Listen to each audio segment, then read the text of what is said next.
Hey everyone, it's Triple Mango Threat, and today we're talking about Unique Commanders Part 2. Let's jump right into it.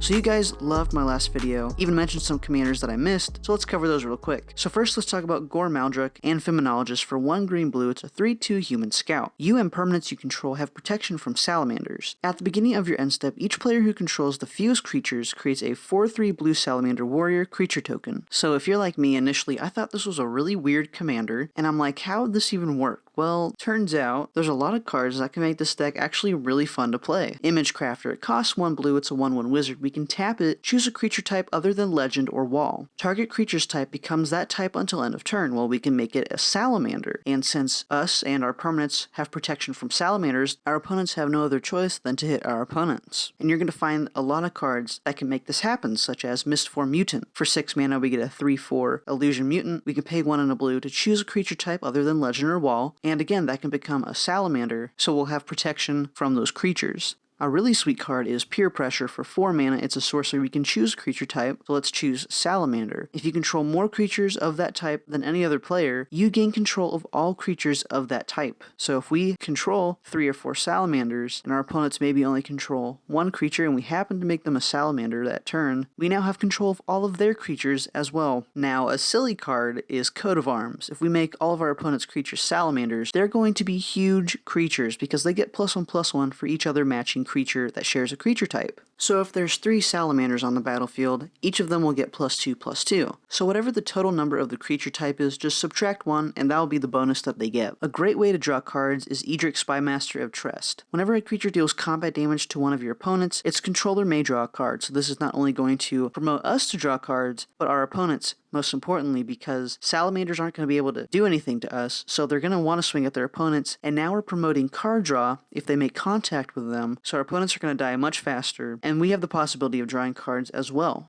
Next, we're talking about Escaia Orochi Ascendant. For 1 green green, we have a 2/3 Snake Monk. We can reveal our hand, and if we have 7 or more lands in our hand, we can flip Escaia, which then becomes a legendary enchantment that whenever a land you control is tapped for mana, add 1 mana of that type to your mana pool for each other land you control with the same name. So for example, if we have 4 forests, we tap 1, we're going to get 4 mana from that forest. And this is a very powerful enchantment, but remember we have to get 7 or more lands to our hand, so we can do that with Magus of the Library. We can tap to get 1 colorless mana, or we can draw a card, but we can only do this if we have 7 or more cards in our hand. So hopefully this can get us extra lands at the beginning of the game. We also have Sprouting Vines. What's important is that, yes, it can get us a basic land to our hand, but it has storms. So if players are really interacting with each other, and a lot of spells have been cast during someone's turn, we can cast it, and Storm is really going to help us get a lot more basics to our hand. Yavimaya Elder, when it dies, we can get 2 basics to our hand. Abundance is a great card in this deck. Whenever we would draw a card, we can choose land or non-land, and we're going to reveal cards until we get that specific card. Journey of Discovery. We're usually just going to pay 3 mana and not the Entwine cost, which lets us choose both, but we're going to search our library for 2 basics and put it into our hand. Now, since we're going to have a huge amount of mana, we can actually end up getting infinite mana with cards like Wake Root Elemental. We can pay 5 green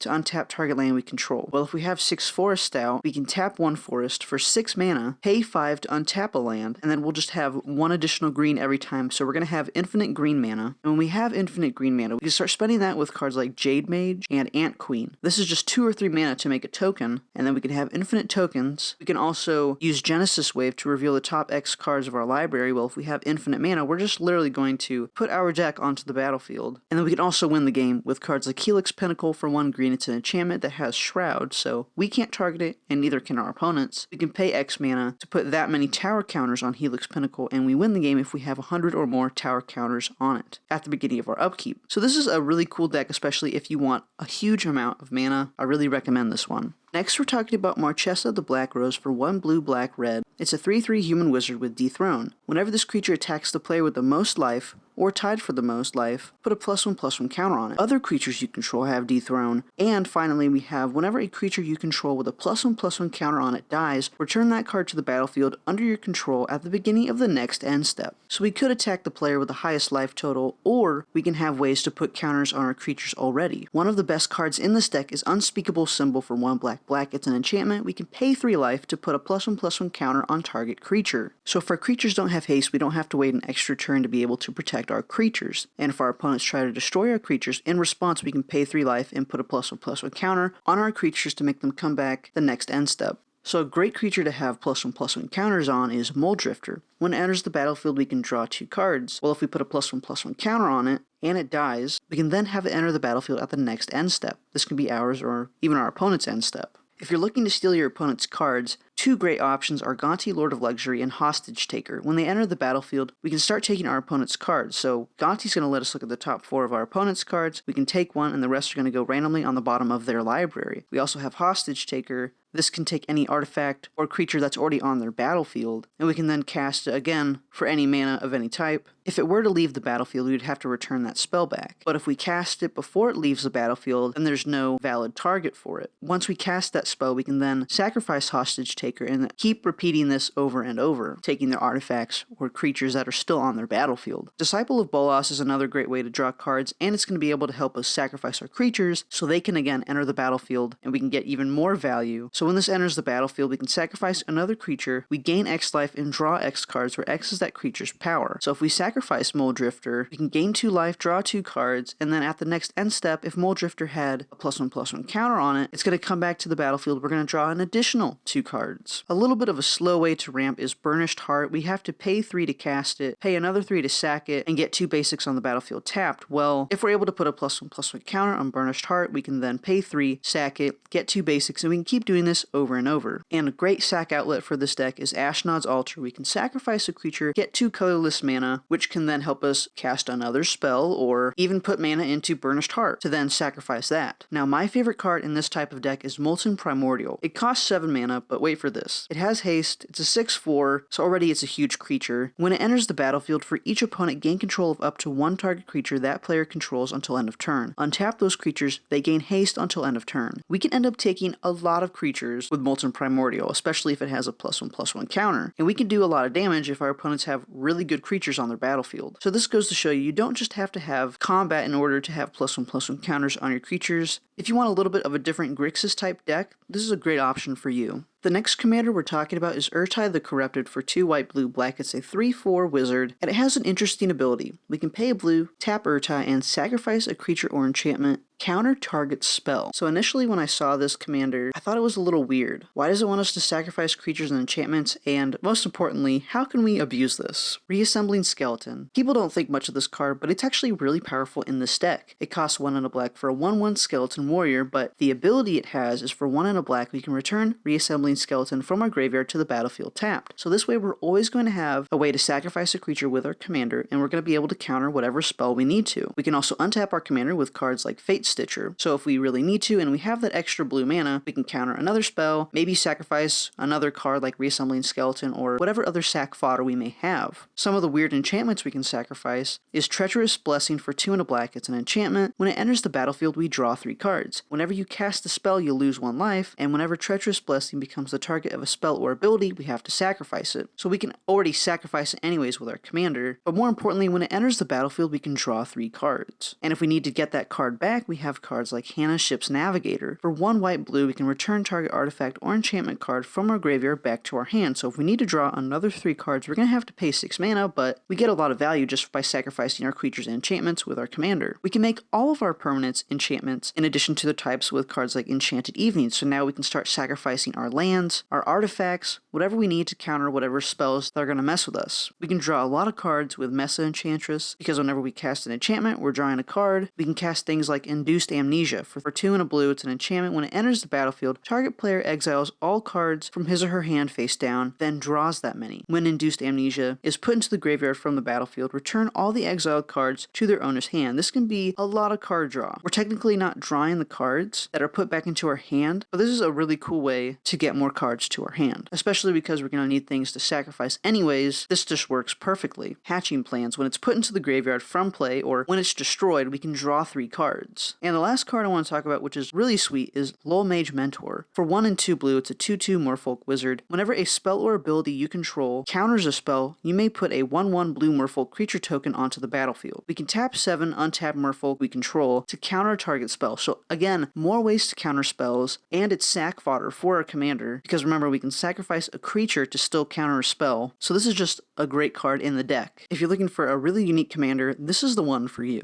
Next, we're talking about Kazuo, Tyrant of the Cliffs. For 3 red. It's a 5/4 Ogre Warrior. Whenever a creature an opponent controls attacks, if you're the defending player, create a 3/3 red Ogre creature token unless that creature's controller pays 3 mana. This can be a lot of mana, especially if our opponents are attacking with a million 1/1s. Well, now we have a million 3/3 red Ogre creature tokens, because they're not going to be able to pay, hopefully, 3 million mana. So it's important for us to find ways to be able to make our opponents attack. We can't really determine if they're going to attack us, but the card I want to talk about is War's Toll. For 4 mana, it's an enchantment. Whenever an opponent taps a land for mana, they have to tap all their lands. And the important part is, if a creature an opponent controls attacks, all creatures that opponent controls attack if able. So they're going to have to swing with everything if they decide to even swing with one creature. Goblin Spymaster is another great one. At the beginning of each opponent's end step, they get a 1/1 red goblin with creatures you control attack each combat if able. This can get really annoying, especially if they have their commander out. They can end up losing their commander because they have to attack with it. And then we have Goblin Diplomats. We can tap it. Each creature attacks this turn if able. Sadly, we can't determine if those creatures are going to be attacking us, but if they decide to, we get 3/3 ogres, because are they really going to want to pay 3 mana per creature attacking us? Probably not. A really interesting card is Curse of Opulence. We can enchant a player, and if the enchanted player is attacked, we can create a colorless artifact token named Gold. It has sacrifice this artifact, add 1 mana of that color to your mana pool. Each opponent attacking that player does the same, so we're always going to get that gold token, and if an opponent decides to attack the enchanted player, they get one as well. Now, how we make our opponents attack us are with cards like Trove of Temptation. It's an enchantment that says each opponent must attack you or a planeswalker you control with at least 1 creature each combat if able. At the beginning of your end step, we're going to make a treasure token, which normally this sounds horrible, but in this deck, it is amazing, because we can also, again with the previous cards I mentioned, the War's Toll, they have to attack with all of their creatures, so that means a lot of ogres we're going to be making. And we get a treasure token just because. Ember Wild Captain. When it enters the battlefield, we become the monarch, and whenever an opponent attacks us while we're the monarch, this will deal damage to that player equal to the number of cards in their hand. So this may discourage them from attacking us, but whenever we have cards that love to make people the monarch, players kind of go crazy because they love card draw, so they might be a little silly and they might attack us just to become the monarch, but remember, we have a lot of cards that we can benefit off of when our opponents try to attack us. Now, a really important card is Warstorm Surge. It's a pretty expensive enchantment, but whenever a creature enters the battlefield under our control, we can deal damage equal to its power to any target. Now, we're making a lot of 3/3 ogres, so that's 3 damage, or a lightning bolt per creature that enters our battlefield when our opponent decides to attack us with a creature. So if they attack us with 3 creatures and they don't pay the 9 mana they're supposed to, that means we now have 9 damage and 3 3/3 ogres. This is a strange type of deck that encourages combat at us, so if you want an odd type of mono red deck, this is the one for you.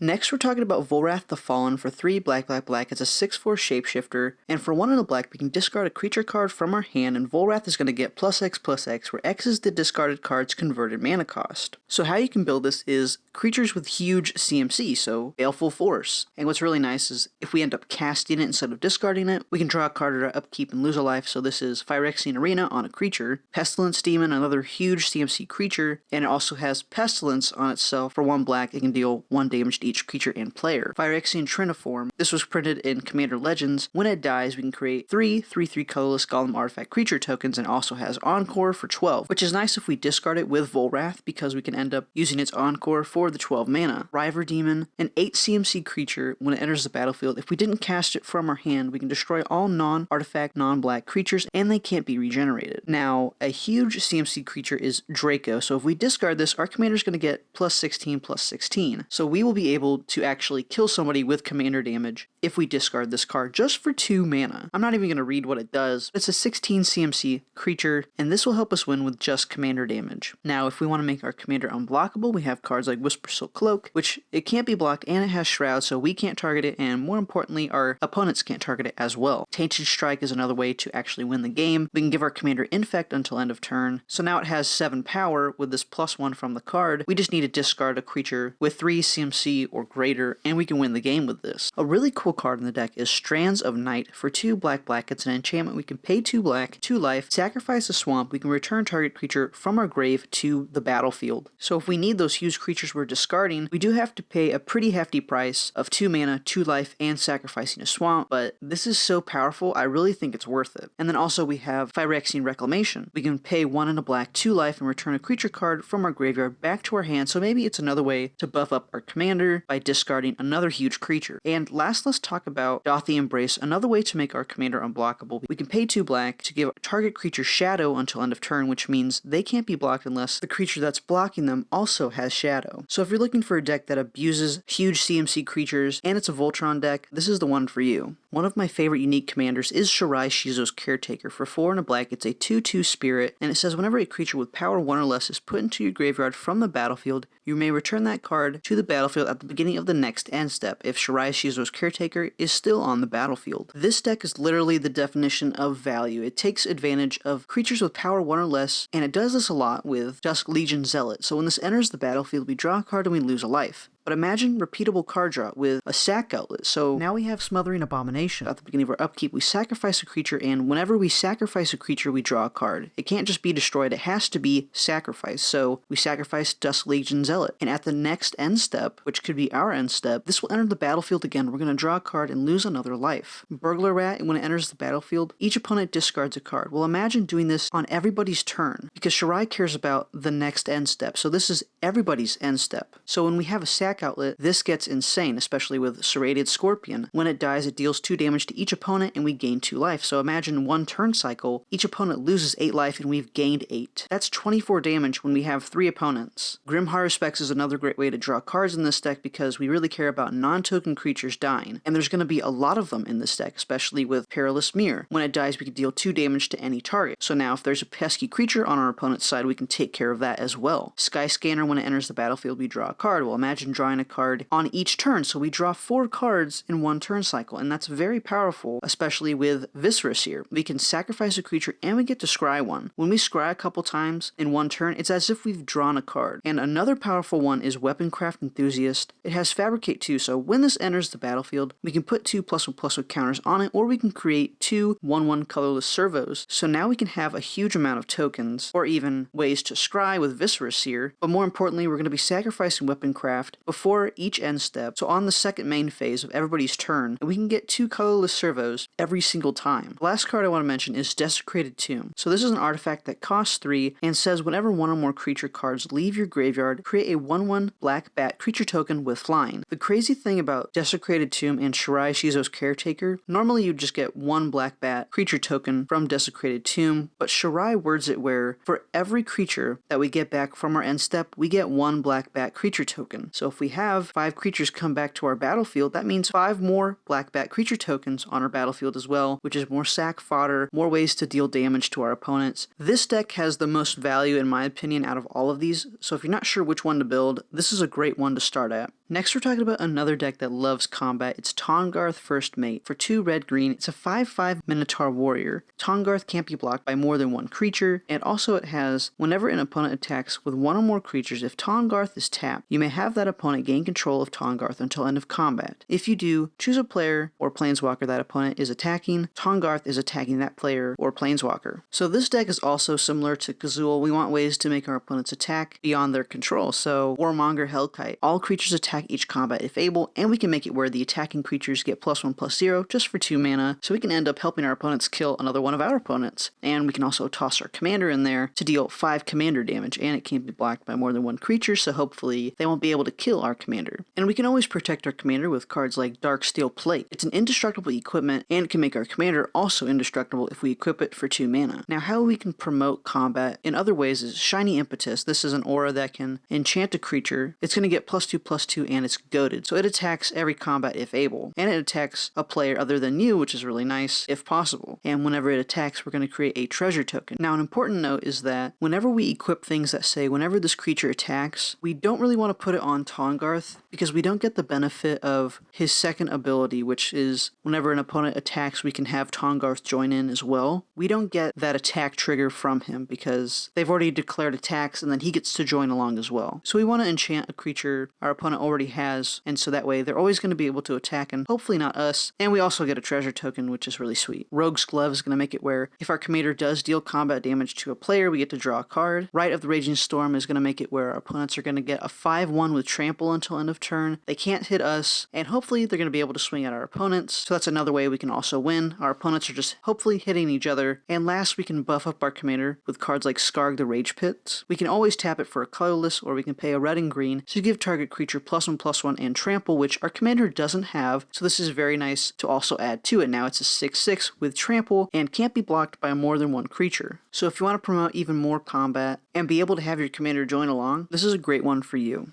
Another interesting commander is Runetail Kitsune Ascendant for 2 and a white. It's a 2/2 Fox Monk. When you have 30 or more life, flip Runetail Kitsune Ascendant. Well, if we cast this turn 3, it's really likely we're going to have 30 or more life. So when we flip this card, we get a legendary enchantment. We can prevent all damage that would be dealt to creatures you control. This deck is really cool because now that we prevent all damage dealt to our creatures, we have cards like Wall of Glare, Palace Guard, and Guardian of the Gateless. These can block any number of creatures, so if our opponents try to attack us with a million creatures, it doesn't matter anymore. Our creatures aren't going to take any damage, and now nothing's going to get through with these types of creatures. We can have board wipes like Wave of Reckoning, where each creature deals damage to itself equal to its power. Well, again, we prevent all damage, so this is a board wipe for everyone except us. Now, where this gets really silly is cards like Pariah. All damage that would be dealt to you is dealt to enchanted creature instead. So now we're not taking any damage because our creatures should be, but we are preventing all damage that would be dealt to them. Same with Protector of the Crown. We can become the Monarch, and all damage that is dealt to us is dealt to Protector of the Crown instead. Same with Palisade Giant. All damage that would be dealt to us or another permanent you control is now dealt to Palisade Giant. And since we are no longer taking damage as well as our creatures, we can start casting things like Luminarch Ascension, which normally we have 4 of our opponent's end steps to be able to have this crazy ability where we just pay 2 mana to create a 4/4 white angel creature token with flying. Well, we don't lose any life because we don't take any damage, so this is a great card, as well as Court of Grace. When it enters the battlefield, we become the Monarch, and at the beginning of our upkeep, instead of creating a 1/1 white spirit creature token, if we're the Monarch, we get a 4/4 white angel creature token with flying instead. And last, we can win the game with Felidar Sovereign. It's very likely we're not going to be losing any life because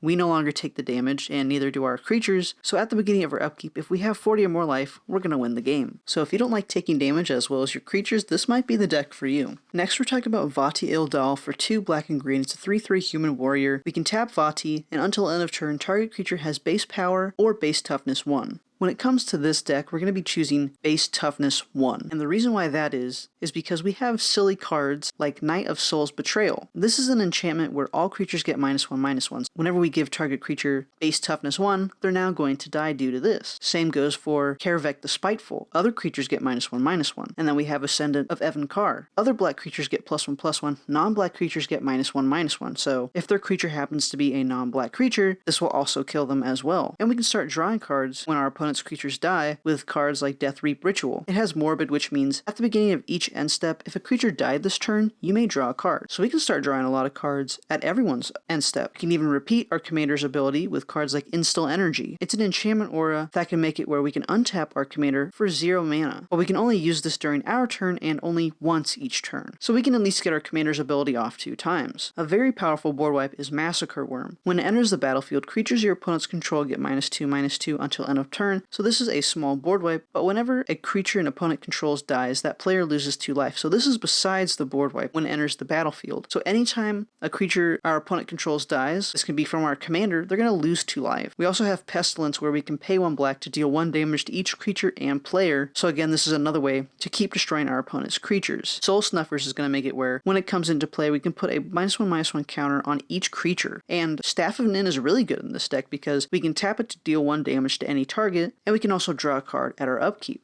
A really silly card is Tree of Perdition. What we would do in this case is we would tap our commander and make it where Tree of Perdition now has base toughness 1. When we tap Tree of Perdition, we exchange life totals of target opponent's life with Tree of Perdition's toughness, which is usually 13, but now it's 1. So our opponent will have 1 life, and this is a really silly card to use. So if you're just looking for a weird deck, this is a perfect one for you. The next commander we're talking about is Blindseer for 2 and 2 blue. It's a 3/3 human wizard, where we can pay 1 and a blue. Target spell or permanent becomes the color of your choice until end of turn. Now, normally people would be like, okay, this is a really lame commander. Well, Turns out it's a sick commander, so let's talk about that. So since we're targeting spells or permanents, we have to mention Willbreaker. Whenever a creature an opponent controls becomes the target of a spell or ability you control, gain control of that creature, so for 2 mana we can start gaining control of our opponent's creatures. And we can also be really mean with cards like Dismiss into Dream. It's an enchantment where it says, each creature your opponents control is an illusion in addition to its other types. And it has, when this creature becomes the target of a spell or ability, sacrifice it. I know this is 7 mana, but this is just a crazy card to have in this deck. For 2 mana, we can destroy a creature of theirs. Next, we're talking about Douse. For 1 and a blue, we can counter target red spell, play this ability as an interrupt. So now we can pay 4 mana to counter a spell, and it's not even a spell. This is an ability that we're activating, so it's going to be a lot harder for our opponents to interact with. And we can even make it cheaper with Heartstone. This is going to make it where the cost of each creature ability requiring an activation cost is reduced by 1. So now we're just paying 1 blue from our commander instead of 1 and a blue, and that's going to help us a lot with our mana. Next, we're talking about Hibernation. 3 mana, it's an instant. We can return all green permanents to their owner's hands. Now, normally this isn't very good because it's very focused on just green permanents. Well, now we can pay 2 mana or even 1 blue with Heartstone, reducing the 1 colorless from our commander, to start making permanents of our opponents green. So this can be a very harsh board wipe. King Crab. For 1 and a blue, we can tap it, put target green creature on top of owner's library. In total, we can pay 4 mana to start putting our opponent's creatures on top of their library, and this gets super annoying, especially because maybe they want to draw into a land, or even a card draw spell. Actually, it's going to be that creature you just had on the battlefield, and you're going to keep drawing that every turn. So if you normally like janky decks, this is probably the one for you. The final commander we're talking about is Kelsey and the Plague. For red, white, black, it's a 2/2 human assassin with vigilance and haste. Kelsey and the Plague gets +1/+1 for each experience counter you have. We can tap it and it's going to deal 1 damage to target creature you don't control. When that creature dies this turn, you get an experience counter. So we can really abuse our commander's ability with cards that give our commander Death Touch. For example, we have Falthus Shadowcat Familiar. This is going to give our commanders Menace and Death Touch. We also have Basilisk Collar. It's going to give our commander Death Touch and Lifelink. Or we can have cards like Death Pits of Wrath, where it says whenever a creature is dealt damage, destroy it, it can't be regenerated. Gift of Doom can give our commander Death Touch and Indestructible, which is really nice because our commanders are very important to us. We want to be able to destroy whatever creatures our opponents may have. Goblin Sharpshooter is another sweet card to have because it isn't going to untap during our untap step, but when a creature dies, we get to untap it, and then we can start tapping it to deal 1 damage to any target. So this could work with Death Pits of Wrath, or just when our commander kills a creature, we're going to be able to untap it and start dealing 1 damage to an opponent or whatever creature we need to. Magerite Stone is going to make it where we can untap our commander just for 1 mana, so that's another creature we can kill. Or we have Retreat to Hagra. We can give our commander Death Touch whenever we play a land, and it gets +1/+0. And last, let's talk about how we can possibly win the game. We have Revel in Riches. It's an enchantment that says whenever a creature an opponent controls dies, create a colorless treasure token. At the beginning of your upkeep, if you control 10 or more treasure tokens, you win the game. So yes, this is another weird type of commander, but again,